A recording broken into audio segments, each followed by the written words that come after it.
This is Chet Holmgren, and I'm down to dunk. This is AJ Mitchell, and I'm down to dunk. This is Alex Crusoe, and I'm down to dunk. It's like baby bottle pop. Yeah. Mm-hmm. This is Adam Flagler, and I'm down to dunk. Hey, it's Isaiah Hartenstein, and I'm down to dunk. This is Cason Wallace, and I'm down to dunk. I can't spell Lucas. Hey, how do you spell Lucas? How do you spell Lucas? This is Lou Dort, and I'm down to Dort. This is Nikola Topic, and I'm down to dunk. This is Dylan Jones, and I'm down to dunk. This is Isaiah Joe, and I'm down to dunk. And there's probably like 50 to 75 Beanie Babies. Give me like your top 3 Pokemon. Bro, I can't even name. This is Jay Will, and I'm down to dunk. Sometimes the way his brain works is it leaves a lot to be desired. This is Kenrich Williams, and I'm down to dunk. Charmander. Charmander. Or you're more of a Charmeleon guy. Charmeleon. This is Shea Gilgeous-Alexander, and I'm down to dunk. Schlecht. You know what it means? Yeah. That means like bad. It means bad. Yeah. Yeah, that's me. Well, it was a good interview, so it wasn't bad. J-Dub, year 3, and I'm down to dunk for the 3rd time. Thank you. Welcome to Down to Dunk. I'm your host, Andrew Schlecht. We're part of the Athletic Podcast Network. With me on a Monday afternoon is my good friend, Michele Berra. Michele, what's up? First, the listener have to know, we chatted probably 26 minutes before the pod on lighting and cameras. And if you wonder why Andrew looks great and I look like a hobo here, that's we are working it out little by little. But yeah. Shout out to the Athletic. Shout out to the Athletic for the way that I'm looking right now. Not like my clothing or anything, but the cameras. And if you have not visited our YouTube page, which I know a lot of you haven't. I know a lot of you guys are listening on your podcast catcher, Spotify, Apple, whatever it is. If you would, just go check out our YouTube page. We'd really appreciate that. There's a lot of YouTube exclusive content. I've got interviews from all of the players that I talked to on Media Day that are up. They're very fun. I promise it's worth your time. So go check those out. Also, be sure that you join us this Friday night. Holy smokes, it's this Friday. The Thunder play the Houston Rockets, and we are having Down to Dunk night, Friday, November 8th against the Houston Rockets. Be there or be square. It's going to be great. I know a lot of dunkers already have their tickets, and we are finalizing a location for the Fry Pod live after the game, so stay tuned for that. Very much looking forward to it. We'll let you guys know where we're going to have that. But the idea is that we get to walk over to the Fry Pod live together and get to do the podcast live and have live questions and recap a Thunder Rockets game. So very much looking forward to that. And let's see, any other announcements? You can get your dog shirts still.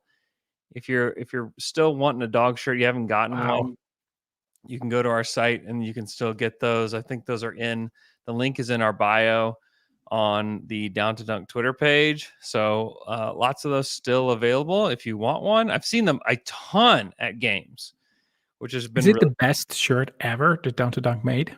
I mean, it's not even close. Shout out to Dusty Gilpin for designing, illustrating, all of that, and shout out to Nick Gallo for just being on the shirt because it's a beautiful one. Okay, Michele, the Thunder are 6-0 for the first time in franchise history. I looked back to see how the Thunder have started in the last decade and just how this compares. There's the 16-17 Thunder started 5-1, and that's about as close as you get. The other best record through 6 games is 3-3, which is pretty wild to me. So like the past 2 years, they were 3-3, 21-22, they were 1-6. The 20-21 season, they were 2-4, 19-20, 2-4, 18-19, they were 2-4, 17-18, they were 3-3, 16-17, which was the year that Kevin left, they were 5-1, and then they were 3-3 in the 15-16 season to start, and then 14-15 Plagues of Egypt season, they were 1-5. So this is kind of like an unprecedented start for the Thunder. We're usually, and this podcast has been going since 12-13. season, and so we're used to getting to this spot of the season and saying things like, okay, maybe they're 3-3, but let's talk about the positives. We don't need to worry about it. We're in an unfamiliar territory, honestly. Like, the Thunder usually aren't this team, and for a decade have not been this team. You know, the team that actually got to the finals was a team that had one of the best starts in franchise history, 5-0, and then eventually lost their sixth game. But this team is doing things already really without playing that great offensively, and still they are doing things that no other Thunder team has ever done before. Yeah, it's just to temper a little bit with the excitement. I think that we would have to go back and see the real strength of the first 6 games, because to be fair, I think that OKC didn't play so far top tier team by results right now. Denver might end up being one. I think that you can count maybe Atlanta as one team that wins more than 30 games, and maybe the Spurs. The Clippers may win 40 games or a little bit more.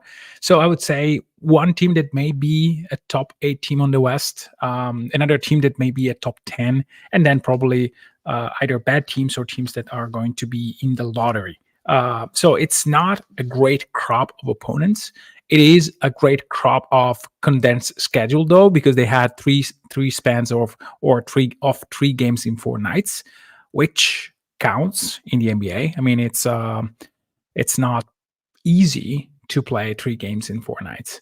I think that the schedule right now is up a little bit in terms of frequency of games, maybe also in terms of opponents a little bit. It's not that probably OKC faces Dallas in a little bit, so that would be probably the best team that they ever faced in the first span of this regular season. But as I was saying to John Hamm yesterday on Thunder After Dark, I mean, it's not that they could have done anything better than this. Like, if you won you won all games, and not by chance. It was really clear that in every game, OKC was either towing a little bit or just being just have to be the team that they are supposed to be for 5 minutes, and that's enough. Yeah. Like, this is how great they are. Yeah, I mean, they've done everything that you could ever want. I mean, it's what? Hey, I got to take a phone call, but will you keep this conversation going without me, please? Yes. So, in terms of trying to find what really worked and what is maybe not working as perfection, even in this 5 wins, because there are 2 questions, one from Evan Riggs and one from Daniel Cine in the chat. One is basically, I'm not reading it, but it's quoting, hey, do the Thunder need another creator? Maybe Dennis Schroeder could be one. And Dennis is asking, are we worried about OKC offense, or is it just early days? I think that these 2 questions have the same kind of root, because there is a little bit of a lack of shot creation when Shea is off the court. And in general, you can see the offense being a little bit sluggish, meaning, I mean, not everything is working as we thought it could. I mean, OKC has a lot of shooters. OKC is taking a lot of shots. I think that they are averaging 38, 39. I don't have the number in front of me, so I'm just guessing. So I really think that this is the question, I suppose, is, hey, should be really worried about what is happening on the court right now on the offensive side, and should OKC get another ball handler? I think it is way too early to discuss trades. They got one, baby. AJ Mitchell. Yeah. But it's not early to discuss. Is it a faulty offense, or it's just something that with Hartenstein coming back and with the team getting a little bit more into the groove, it will solve itself? I really think it's the second one. I don't think that there is anything that really worries me. And the game against the Lakers, the LA Clippers, that cemented my thought, because I I look at Shea in Portland. I said, "Oh boy, he's really taking a little bit too many shots for my taste. Those are a little bit rushed." And then I see him playing against a team that plays actual defense, a team that you have to take a little bit more seriously, a team where you don't have the 30-point cushion that you can have against Portland by just playing normal basketball. And he changed completely. He still took 4 threes, which is, to me, in the minutes he was given, a very good number. But he was more mindful about which kind of threes were to be taken. So this, to me, signals, hey, we are trying stuff while winning games big time. And this is the plan for the first part of the season. Let's experiment, knowing that we have a lot of cushion against certain teams. And against other teams, well, we might need to play a little bit more down our usual stuff that we know that they work. But in the meantime, they are still getting 40 shots from 3 a game, which is exactly what they should do. Yeah, I mean, if you look at their catch and shoot numbers, this kind of tells a lot of the story, on the season. You look, I mean, some guys are shooting great catch and shoot. J-Dub, 60%, 9 of 15. He's shooting great. Lou Dort, 12 of 23, 52%. Wonderful. Isaiah Joe, 42.9% catch and shoot. Great. Almost everybody else is shooting below average for themselves. Aaron Wiggins, 35% catch and shoot. We know he's better than that. Yeah. Holmgren, 30% catch and shoot. Not good. Cason Wallace, 26% catch and shoot. We know that's not good. Alex Caruso is 2 of 14 on the season. 14. Yes, 12.5. So,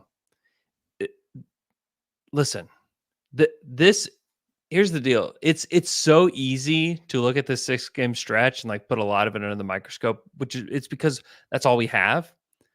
But if this was some rando 6-game stretch in January, I don't think anybody's talking about the shooting or whatever. This is just all we have to work with.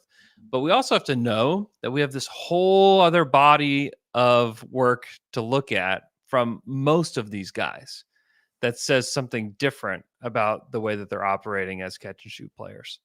Yeah. So I just think that if we're trying to diagnose things, I just think that we just need to be a little careful, if that makes sense.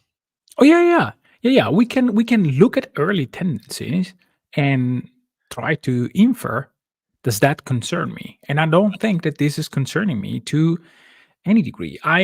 The 2 things that I'm most concerned of, and I'm not really concerned about either, is because it's again experimenting for the end of the season and the postseason, is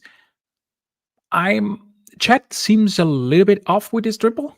A little bit. I mean, he or really in the last couple games though, right? Yeah.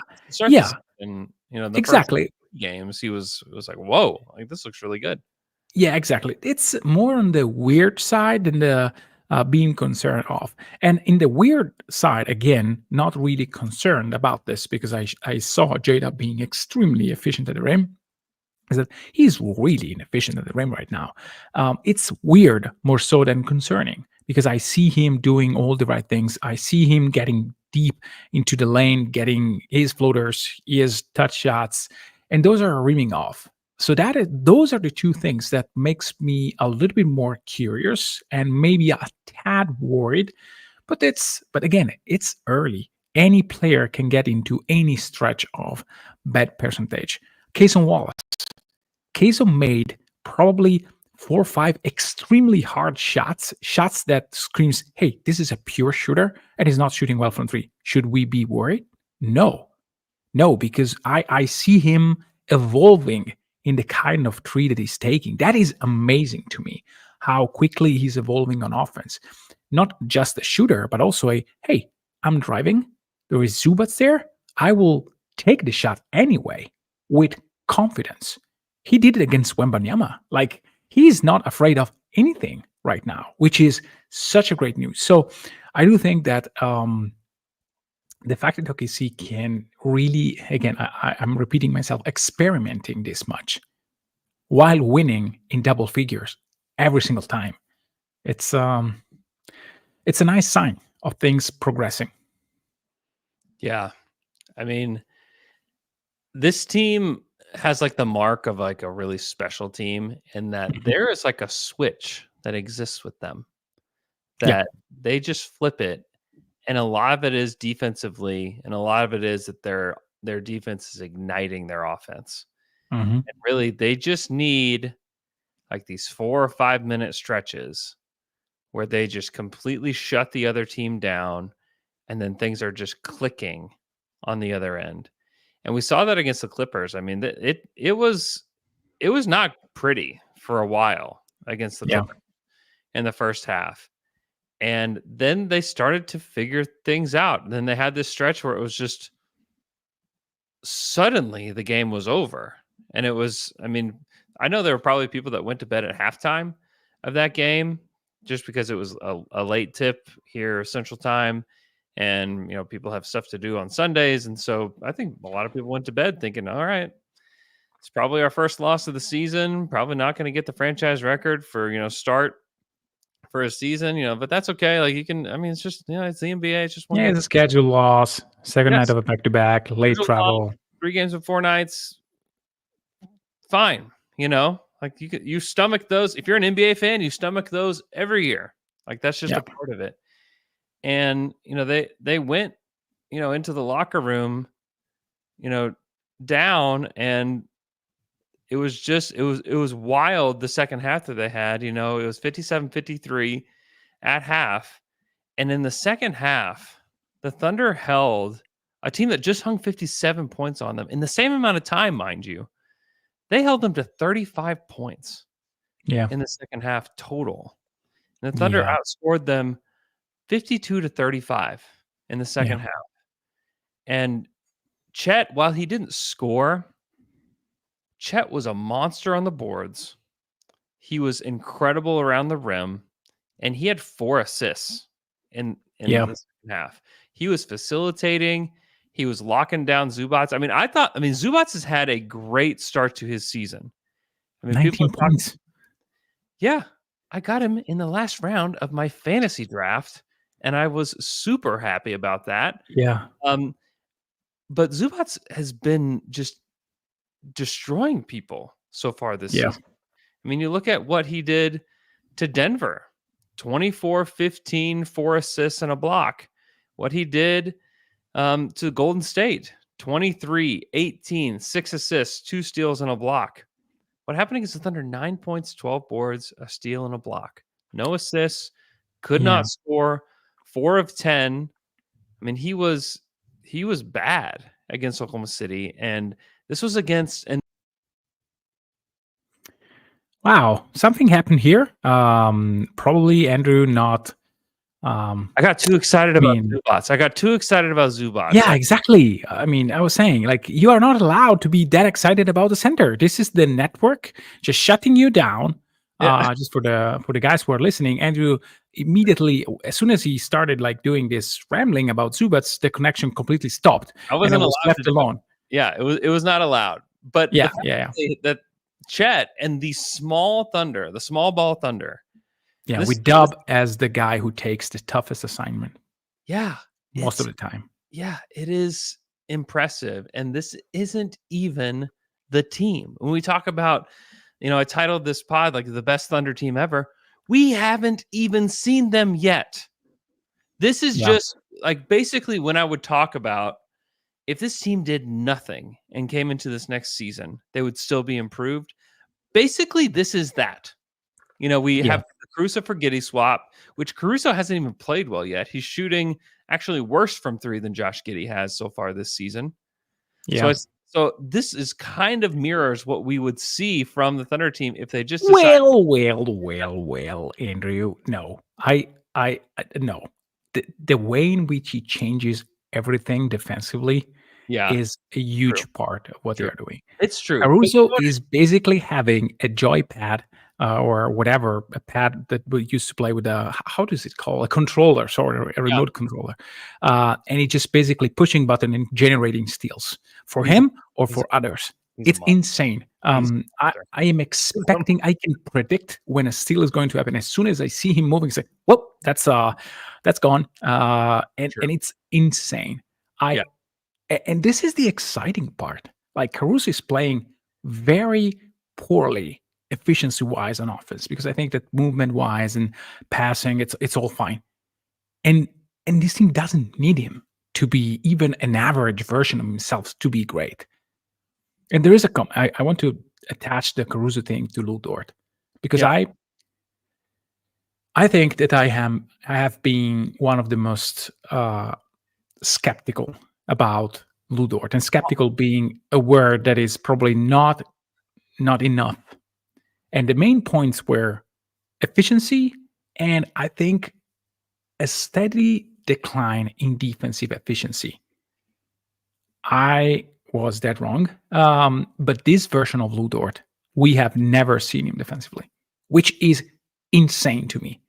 He is so aggressive, so poised while aggressive, and just he's everywhere defensively. I never seen him playing like this defensively. Maybe a few series, yes, here and there. Right now is always like the play where he just jumped into Ayton, took the ball mid-air, and generated a recovery for OKC. It's insane. Like 6'3" guys are not guys that should be able to do such things. I mean, it's Ayton, of course. You don't do that against him. It is DeAndre Ayton. It took a little bit of the steam off of your statement when you said Ayton, but yeah, but come on, in midair, he snatched the ball like he was like a cornerback snagging the ball out of a wide receiver. Yeah, I mean, he's playing the least amount of minutes that he has since his rookie season. Yeah, I think that might be some of it, and the fact that it's just so interesting, because I think Caruso is tied to this, and I think the improvement of Case and Wallace is tied to this too, is that all three of them, I feel like they can give you everything they've got on every possession. Yeah. Because none of the three of them have to shoulder the load as like the lone point of attack defender. Yeah. It's like this three-headed monster. And this is partly why they're off to this hot start, is that not only Chet in the middle, who I think has been outrageously good defensively, but those three, and then just allowing like J-Dub, who I think, like, if J-Dub was on the Mavericks, he would be the Mavericks' best perimeter defender, or if Shea, by a substantial margin, I think. Yes, by a lot. Yeah. Shea, I think, would be like one of the better defenders on some teams too, but those guys get to handle like guys that aren't nearly as good on the perimeter. And they get to help create the havoc, and like it all kind of supports each other. And I think we're seeing defensively what I think we'll eventually see offensively too, is that this was all kind of built to do this defensively. And I think it was also built offensively to be this like real steady group. And we've seen it. It's definitely gotten better. I would say that it's gotten better over the last few games. And some of that is like they've shot the ball a little better. I think Isaiah Joe, got going against the Clippers. Man, Isaiah Joe too. I feel like that shot was just stupid. The step back, just flat out stupid. It's impossible to make those kind of shots. I just sat there with disbelief. Like, what is going on here? Like, how did he make that shot? I just don't know. But Isaiah Joe was really impressive, and that's something that we'll probably see from this team throughout the season. Is that we saw a big game from Aaron Wiggins, to start the season. And then we see big games from Isaiah Joe. We're going to see big offensive games from Case and Wallace. There's going to be a lot that we see, from this team. And the fact that there's so many role players that can handle so many different roles, I think is truly going to be, helpful to this team's consistency, just because they do have so many guys that can catch fire from three. I'm going to try to put that step back here on the stream, because if you're sitting here watching on YouTube, like this was not who Isaiah Joe was coming into the NBA. Like this was not it. Like he's improved too. Somehow he looks quicker this season? Am I crazy? Have I lost my mind? Like when I watch Isaiah Joe, I just think like he athletically He's looks improved. looks a little different. Like he just looks a little better. He's just a little bit more light on his feet. Yeah, a little bit more powerful on his jumping and whatnot. Yeah. I say that I am wildly impressed by Kazan. Probably as much as I am with Lou, because Yes. I think he looked best with the starters by I- quite a substantial margin. I do agree with that. And that is not one, we haven't seen Caruso with them yet. But We'll that never see him. I'll just have to take the L, right? I think so. I'll- I'm not sure that I was right in having Hartenstein as the guy who takes the spot, but I'm quite confident. I mean, it's 6 games. Like each of the other guys took 2 starts. But maybe it will change, but I do like the fact that Caruso can jump into the game after a while and setting the tone defensively. Yeah. Who do you think starts tonight against Orlando? Well, Paulo is not playing. He's not playing. I hope that Mo Wagner plays as much as possible. Mo? And yeah, I don't really like him. I don't know. I think Kazan I mean, they have Suggs, then KCP, Franz. Then who starts with them? Yesterday it was Wendell. I got to take another call. I'm sorry. I'm so sorry. And Bad. but anyhow, I think that starting Kazan Wallace and putting pressure on both Suggs and KCP, and then maybe having J-Dub on Franz Wagner, or maybe Lou Dort on Franz Wagner, and having Kazan Wallace and Jalen Suggs, and maybe Shea on KCP so that they can rest a little bit more. KCP is not really a guy who sets screens. And then you have Holmgren on Wendell Carter Jr. and why am I blanking on another starters? Well, it was Anthony Black against the Cavs. I don't think that they will start him again. Yeah, thank you, Jason Potter in the chat. Tristan Da Silva started yesterday. Yeah, I watched part of the game, not the entirety. Yeah, so it's either Da Silva or maybe Gary Harris or maybe Anthony Black or maybe Jonathan Isaac, for what we know, that can start tonight. In any case, I think I would put Jalen Williams on that guy. Yeah. Having Kazan again on Jalen Suggs and Dort on Franz Wagner. I think that is a good way to start the game. And yeah, maybe they will decide Wiggins because he has a little bit more size. But again, I mean, Tristan Da Silva, Jonathan Isaac, they are not really ball handler. So it's if you put a guy like even Shea can defend pretty well against them. Mm-hmm. Yeah, we probably will see Mo Wagner tonight because Wendell Carter, I think, aggravated like a plantar fascia thing. Yeah. In the previous game, and so we saw a And lot it of will be the game where he starts hitting every shot. I looked the last 2 games, I think, of Orlando. Yeah, and he was horrible, just flat out horrible. Mo Wagner was not good defensively, not really making anything offensively, which again might be the game where he correct his percentage a little bit on the upside. I don't know. I don't really see him defending spread pick and roll. Yeah, I mean, probably not. I mean, this Magic team, since losing Paolo, I mean, they scored. I mean, they struggled to score 85 points against the Dallas Mavericks. Yeah, have not been like the most stout defensive team so far this season. So I mean, like it's going to be offensively a struggle, and some of it too is like Franz Wagner's been dealing with an illness and was kind of trying to tough it out against the Mavericks. So, like there's like that element of it, and then offensively they just have nowhere else to turn. Like Jalen's not that guy. As much as I liked Anthony Black during the draft process, he's not that guy. I mean, Cole Anthony, like, do you turn to Cole? Like, what do you? I mean, what do you do? Corey Joseph? Like, what do they do offensively? I mean, that's the thing about this Magic team is like defensively, they're awesome, but offensively, there's not like really a system. It's like we have Paolo Banchero and we have Franz Wagner, and we've got some other guys around him that we just pray that they make threes. Yeah. That's kind of their offensive system. That's kind of the beauty of like this Thunder team is one, they're just rich with talent. And then two, like there is an offensive system that exists that whenever Shea is out, like that they can lean on it, and that they can go to, similar sets with the same guys and it still works. But I mean, just seeing a little bit of what Orlando has done without Paolo, it's been rough. Yeah. It's been really rough.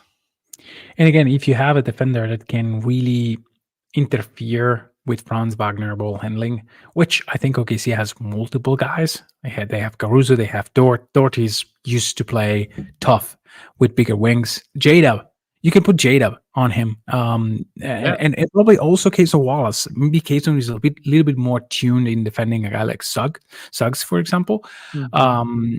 But I mean, if you stop either Cole Anthony or Franz Wagner, they don't really have much shot creation. Because again, as you mentioned, Suggs is probably not that guy. He can generate shots, but I'm not sure how big of a playmaker for others he can be in this particular team. They don't have a lot of spacing. They have Jet Howard who spaces the court, which I think it's saying something. It's saying something. Yeah. It's definitely saying something. He struggled in his rookie year is probably a kind way to put it. Yeah. So yeah, it was. I expect if the Thunder are engaged tonight, like they should beat this Magic team pretty easily at home. Yeah. So I am. I'm looking forward to being there. If you are going to be at the game, and you find me somehow, I've got Down to Dunk stickers to hand out. So I'll have a backpack full of Down to Dunk stickers. So be sure to hit me up. We'll be glad to get you one of those.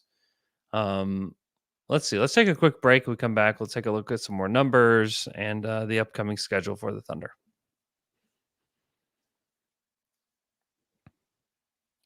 And we're back after that quick break. New plan. Sorry, I have an idea. Hear it. Let's hear it.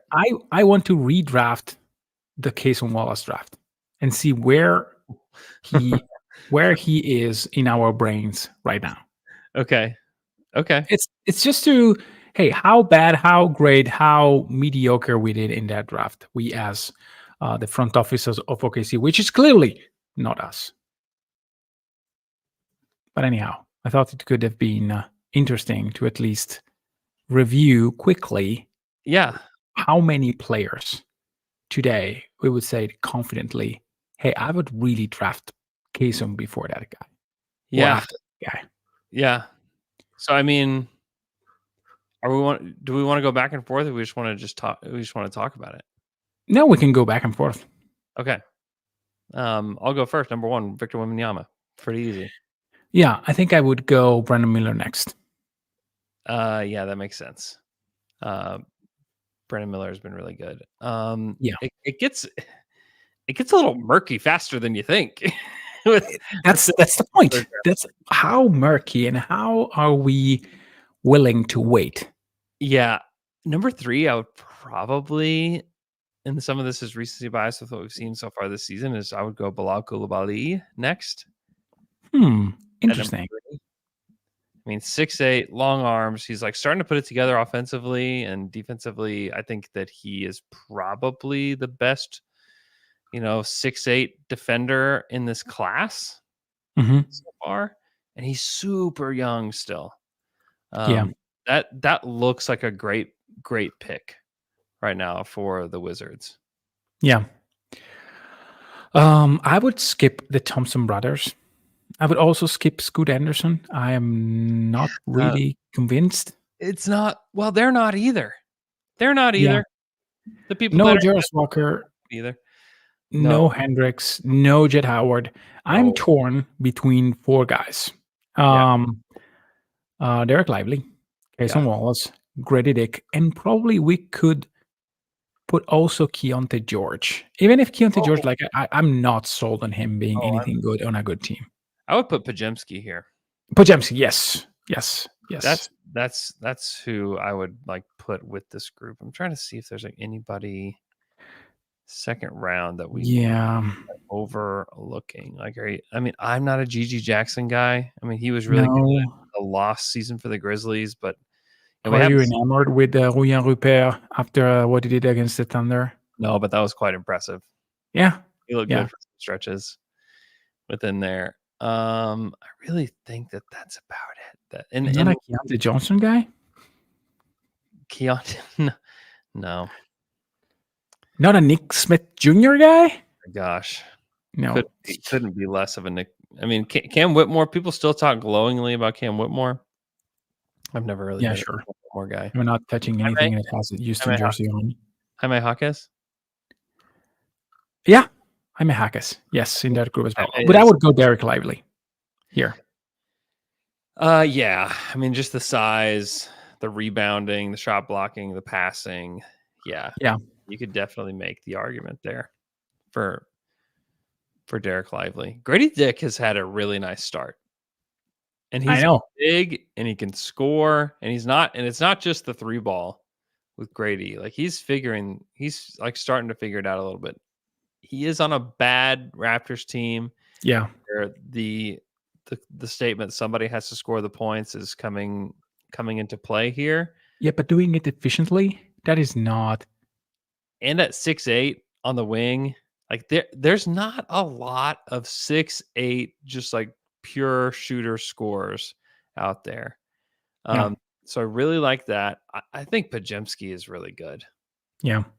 I think Pajemski is a guy that can kind of create a little bit. He's really fun. And he's somebody that I am considering here for sure.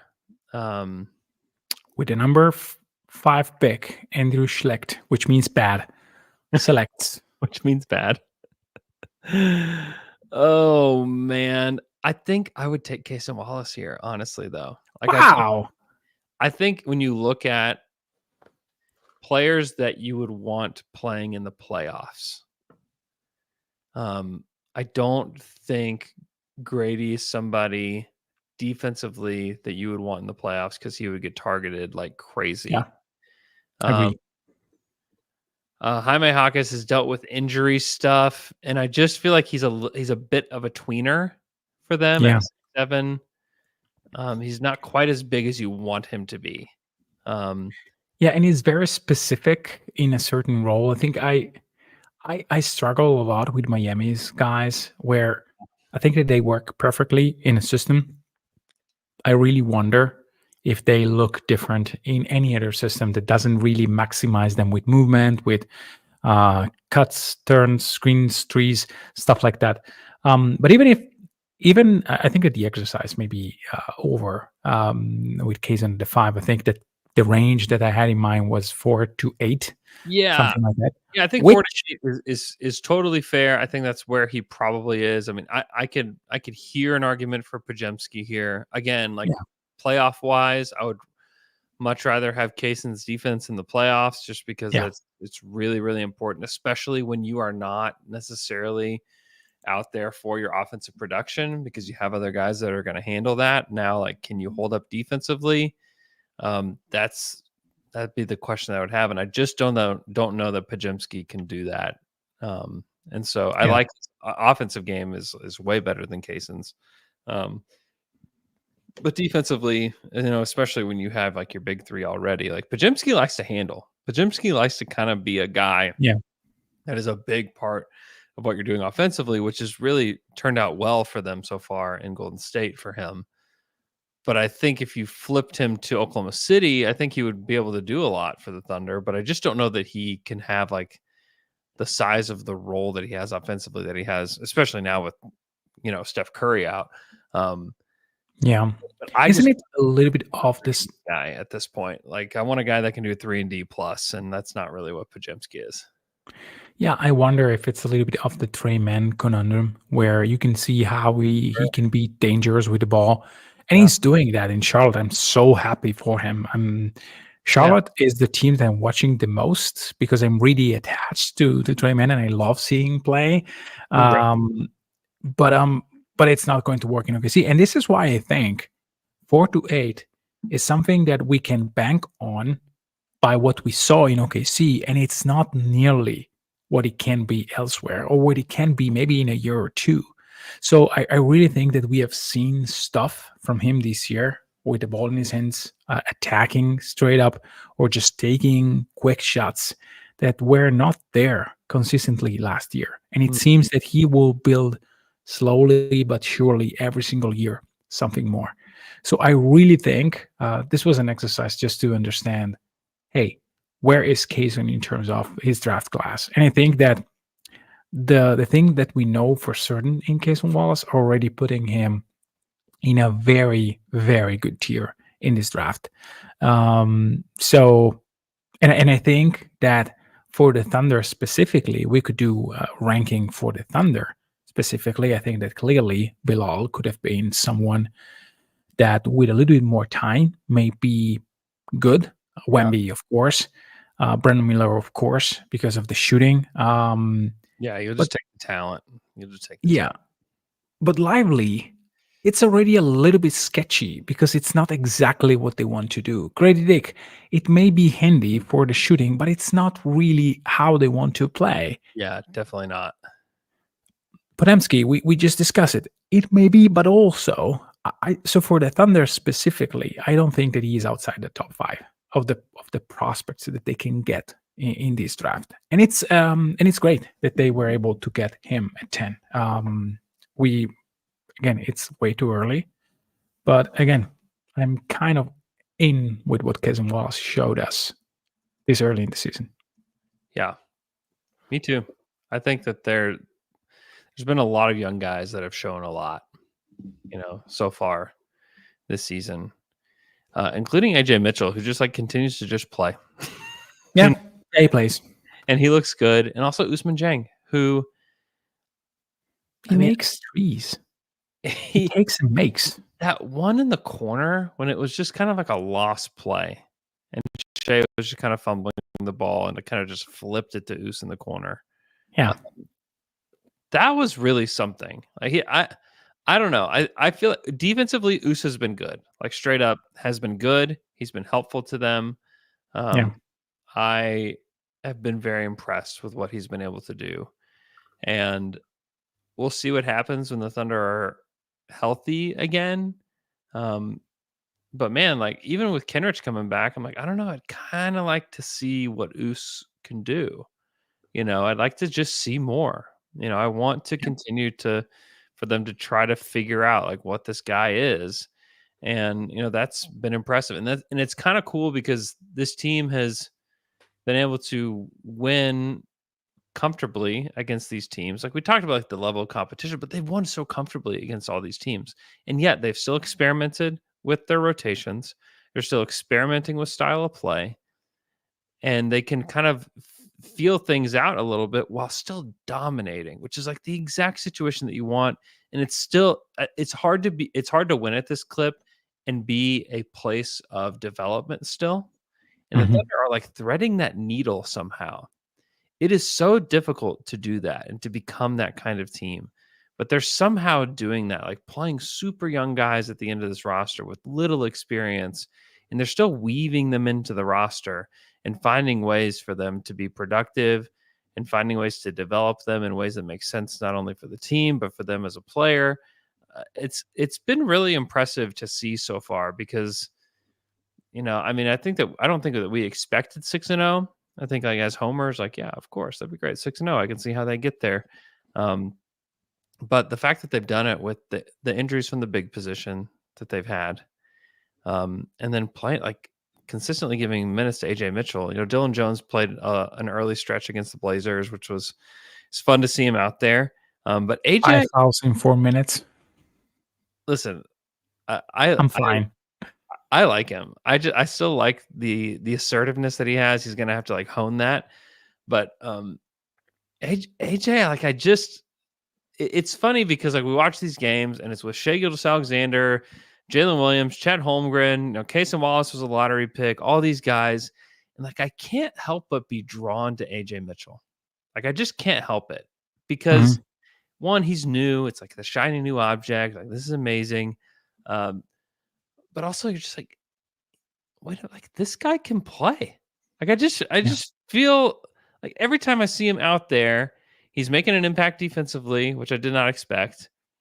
He's impacting the game with his passing, with his ball handling, and then like as the shot continues to fall for him, you're like, oh, well, there's another one that they got. Like, how do they do this? Like, how do they continue to find guys, especially in the second round, and on a two-way contract?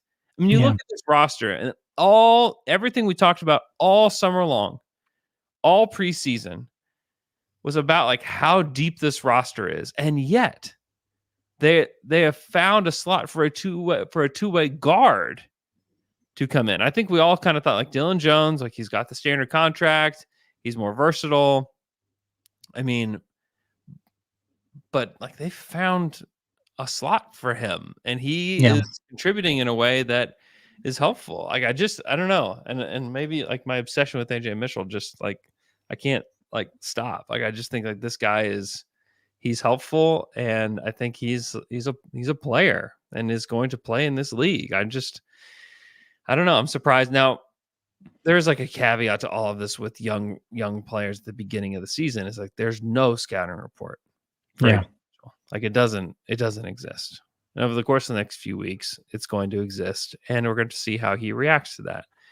But he's passed the first test, and that you can hope for young guys. Again, they faced the Spurs. And it's not that I'm not going to say that they won because of Mitchell, because that is not what happened. But there was a moment where OKC was not playing particularly well, and he took it against Castle one-on-one 2 times in a row. Yep. And the game flipped. These little plays, under control, not really forced, doing the right thing, getting down low, against like avoiding the shot blocker and trying to get a layup, which is a fantastic way to approach offensively a game. I mean, he's able to do that. He's able to making the read and making even if you don't believe in Castle as an offensive player, which was the doubt. I mean, defensively, he is not bad. No. And AJ Mitchell one-on-one, he took him off the dribble. Yeah. I mean, that is not simple. That is not easy to do. I mean, he will disappear in games like the one against the Clippers. He was not really effective. They can tighten a bit their rotation. Yeah. And I mean, those are the screws that coaches have to turn. But again, he was not bad against the Clippers. He was just not super duper good. But he didn't do anything say, oh, that's a rookie mistake. No, it's not that about Mitchell. I think that he's as Bala in the chat says, AJ is middle-aged for our roster. It's true. He's not like super duper young. Is a mature player for OKC standards. He's not like crazy. He's not like, I mean, he's older for a rookie, but he's not like Terrence Shannon. Was he 2002 born? Yeah, I mean, he just turned 22 at So, I mean, he's not old. Yeah, there were some old guys in this draft. Like Baylor Shireman was almost 24. Terrence Shannon, I think, is 24 now. De Silva's 23. Dalton Connect is over 23. There are like some actually like really old guys in this draft. AJ Mitchell was he was a young junior, I would say. Yeah. He was a young, not as young as Jalen Wells. Jalen Wells, who's actually been pretty good for the Grizzlies. Jalen was a 20-year-old junior. That's wild. Nice. Young freshman there, Jalen Wells. Anyways, yeah, I've been impressed with what the Thunder have done so far this season in a lot of ways, and they're getting production from their young guys. And now we're just kind of, looking at the schedule for this week. They have Orlando tonight in OKC. They travel to Denver for a Wednesday night game. Then they play Friday night down to dunk night, by the way, against Houston. and then they have a home back to back against the Warriors and Clippers. I'm so intrigued to see how they play against the Warriors on Sunday. Yeah, because the Warriors, the Warriors actually hold the best net rating in the NBA right now. Yeah, some of it is their opponent, but I'm intrigued. Steph could be back by then. By the way, so which I hope he is, because I just want to see. Oh yeah. I want to see the Thunder play good competition, and I want to see what the Thunder point of attack defenders do against Steph. And I want to see what it looks like. In general, against the Warriors, I mean, they have a lot of shooters, so it's not going to be, hey, we can hide, we can not rotate on 3 or 4 players like they will do against the Magic tonight. Yeah, there you can probably stay home against Green, and that's it. Yeah. I'm intrigued by that matchup, and then the Clippers Monday night home back to back for the Clippers, which the Clippers have had. They've had a nice start to their season. It's been better than what I think a lot of people expected of them, but still, it's like offensively, I just don't know how they continue to like generate points. It's just really tough. And then New Orleans, who's like just dying, like their roster is just like falling apart, as we speak. And then Phoenix Friday night, which is their first in NBA Cup game. Sorry, Emirates NBA Cup game. Be a week from this Friday. So they're 6-6 now, Michele. We've been doing picks and handing out this belt here, this Thunder belt. Fantastic. Let's just go through until next Monday. How many games? They'll play 4 games between now and Monday. Orlando, Denver, Houston, Golden State. What is their record the next time that you and I talk? 9-1. 9-1. Who's the loss? I think that they will lose in Denver. Lose in Denver. Okay. I think that's fair. Denver's played a little better. I know they lost that game to the Minnesota Timberwolves, but they looked a lot better in that game. They struggled down the stretch of that game, which is just kind of funny. Like it's just there's just something off with that team. I think a lot of people, when they talk about organizations in general, like even if you're talking about like Target or whatever, you talk about how it's like this like top down thing that happens where like if there's just unrest up top, like it just trickles down. And I think that's part of this equation that's happening in Denver right now. Like you start to hear a little bit about, what's going on around this Denver organization, that there's a rift between the coaching staff and the front office, and the players exist within that as well.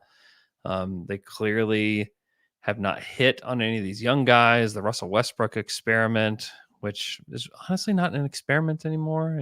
Russ is obviously a great player, Hall of Famer, all the caveats you need. But like Russell Westbrook hasn't helped a team win in a while. And it was not really the right place to turn for this Nuggets team. And now they're in trouble. Like their bench is one of the worst benches in the NBA. And they're not getting the production they need all the time from their starters. So man, like I don't know. I kind of think, they're going to have a shot to be 10-0 the next time that we talk. But I think that they'll drop 1 as well in between now and then. I think that Denver, we talked about this on Thunder After Dark last Wednesday night, that I think we all kind of thought Denver would be the first loss. Rylan Stiles, shout out to Rylan Stiles, Locked on Thunder. He thought they would lose to the Clippers second night of a back-to-back on the road, which is also like a fair pick. 3 games in 4 nights. The last game, of a back-to-back road trip. Clippers still trying to get their first win in the Intuit Dome. All this talk of the wall and everything, they still haven't won a game there. So yeah, it's pretty interesting. Yeah, and again, it might be that I think that I would be extremely surprised if they go 1-4, 1-3. Sorry, and having a 7-3 record after this first stretch. 8-2 would be a little bit surprised, not too much. Maybe they drop one in Denver and Golden State takes or Houston has a game where they shoot the ball crazy well.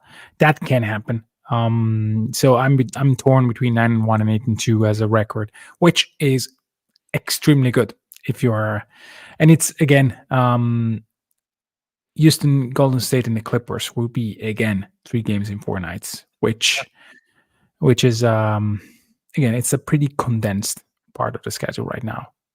Yeah. Yeah, it is. It's condensed. The competition isn't like insane, but it is condensed. Yeah. They've got But like still, yeah. I mean, next week it's Golden State, Clippers, Pelicans, Phoenix, Dallas. That is not. Those are. I would be extremely interested to see where the record will be after the Dallas game. Yeah, because that yeah, is a pretty interesting. They will be up to 14 games. Yeah, and it's. I'm curious. Yeah, me too. I think after that stretch is very intriguing. And then, like, honestly, like December is not terribly difficult for them. They do have Minnesota at the end of the month, but Yeah.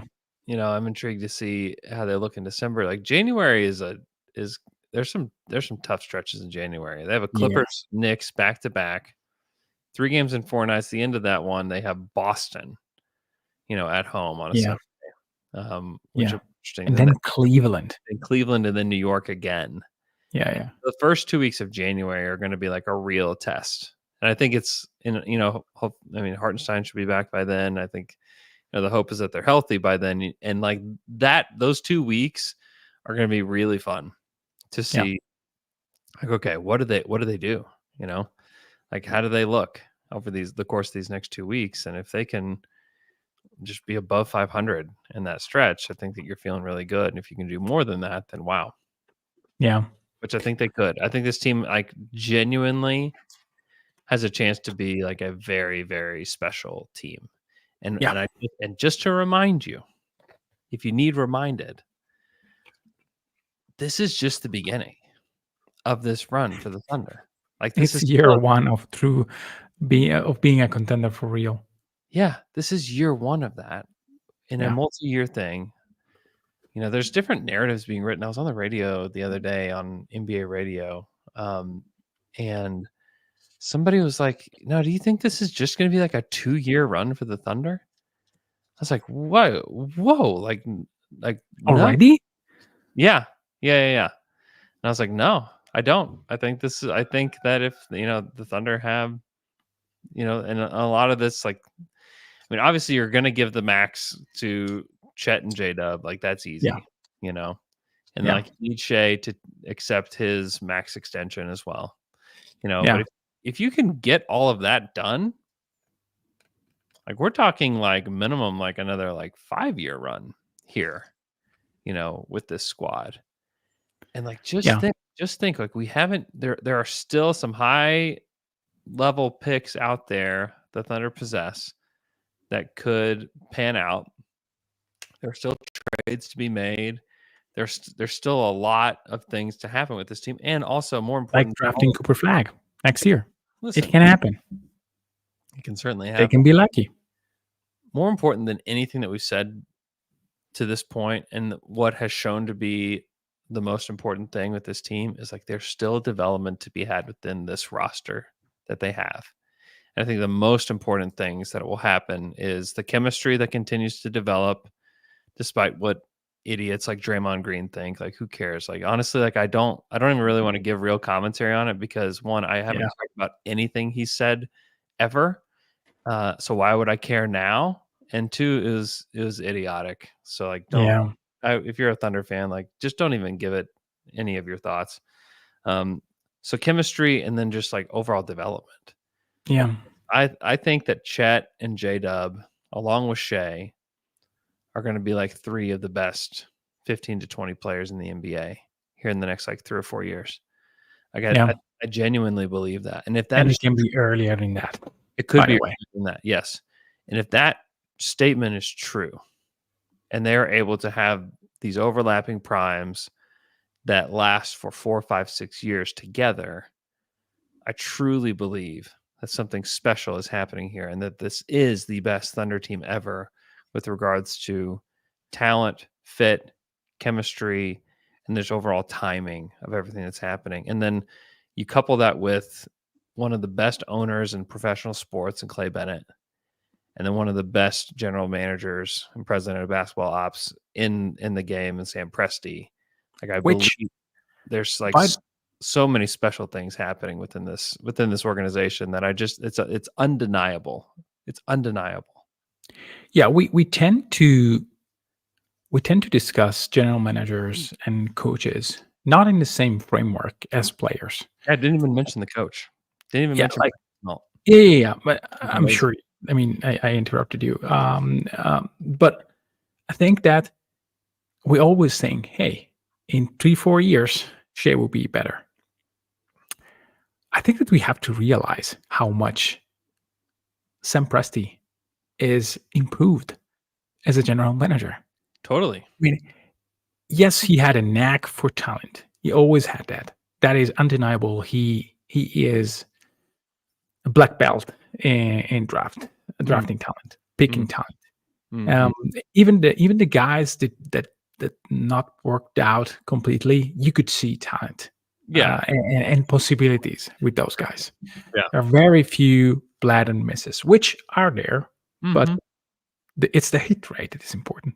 Yeah. I think that he's growing immensely as a general manager as a whole. I mean, this offseason, he nailed the top free agent of the class. It was important for OKC. He nailed the Caruso trade.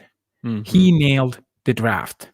Yep. Like, he is nailing hires in terms of coaching. I mean, the coaching hire is one of the most important decisions that a general manager has to do. No question. He goes every franchise is, hey, what's the next NCAA coach that can get to my team and work? He does, no, we will do another route. A completely different route. We take the college guy early, we put in our system, we grow together, and that is the guy that we hire. It's insane. It's insane. I mean, you can name me as you're the company guy. I'm not a company guy. I never even spoke with any of the guys there. The last guy I spoke is Billy Donovan in a 40-second interview that I had. It's insane how different this team looks, how different this front office look, and this is a great competitive advantage that this team has. Yep, it really is. It truly is a huge competitive advantage, and they're all very cohesive, and they're all pulling on the same rope. It's really cool to see. Like, I learn how to be better at my job just by being around these guys, like, truly. Yeah. Which is really cool. Okay. So tonight the Thunder play the Orlando Magic at home, 8:15 start. If you're curious, like, why is it starting at 8:15? Well, there's an election tomorrow in the United States. That's a pretty important one. And so every team is playing tonight. And then I believe every team is playing Wednesday as well. And so they had to stagger the games. Just so it would all work out. So that's why it is a 8:15 start locally, which I don't personally love, but it's fine. So yeah, that's happening. With the election in mind, I'm not going to tell anybody to vote for anybody in particular. I am going to say that if you have the ability to, you should vote, and also just be kind to people, because this is a tough. It's been a tough election cycle, and it's been a tough time for a lot of people. And so it doesn't matter like what side you're on in any of this. I think that you can. One thing that I think these last few elections have done is like really dehumanize so many people in the process on both sides. I think everybody's guilty of it. I think that if we can just take time to just be kind to people, no matter what side you're on, I think that you'll be in the right there. So, but do go vote. I would encourage you to do that. Take the time tomorrow. If you're in Oklahoma City, hope you stayed safe today. We woke up this morning to tornado warnings at like 6 a.m. and woke us all up. And then they canceled school because of tornadoes today in OKC. So just like another reason to be kind to people that are living in Oklahoma City in particular, just because it's been stressful. Like just being alive here in OKC, the last like few days has just been stressful. So yeah, I mean, without a doubt. Also seeing the chat, people are talking about the Thunder trading for Giannis. They're not trading for Giannis. Like they've got their big three. They've got their one guy who's going to be on this like super duper max. They've got these two guys that are going to be on the rookie scale maxes who are really, really good, by the way. Who already have good chemistry, and they have really good role players around them. Giannis has dealt with injuries. Giannis is a great player. I would never want to like say that like the Thunder would never want him. But if we're talking about like the plan that's in place, the only reason you'd want to trade for Giannis is if like this plan wasn't going well, Yeah. Like if somehow like, we're like treading water, like getting trying to get to 500 or whatever, if they're Houston, like if I'm Houston, like heck yeah, like give me Giannis. Like that's probably poised to do that's something. A team that can trade for Giannis. Like the Thunder. I mean, I just got done giving this like speech about how good this team is and like how they can be historically great. Like Giannis is, I just don't think that they need like a Giannis or a KD or a Paul George or somebody like that. They just don't need any of those guys. Like they just flat out like do not need them. Yeah, I can't wait for Houston to ship half of their, or maybe the majority of their talents, like Reed Shepard, Jalen Green, Alpi. Maybe also Amin Thompson to Milwaukee for Brook Lopez and Giannis Antetokounmpo, and seeing the Rockets become like a sad old team that has 3 chances and they are not probably going to win. Listen, I love Giannis. He's been one of my favorite players to watch. He's incredible. Won a title. He deserves all the accolades, from his upbringing, everything. I mean, it's been incredible, but not here. Okay. Hope everybody's doing great. Stay safe, go vote, and we'll talk to you guys again on Wednesday.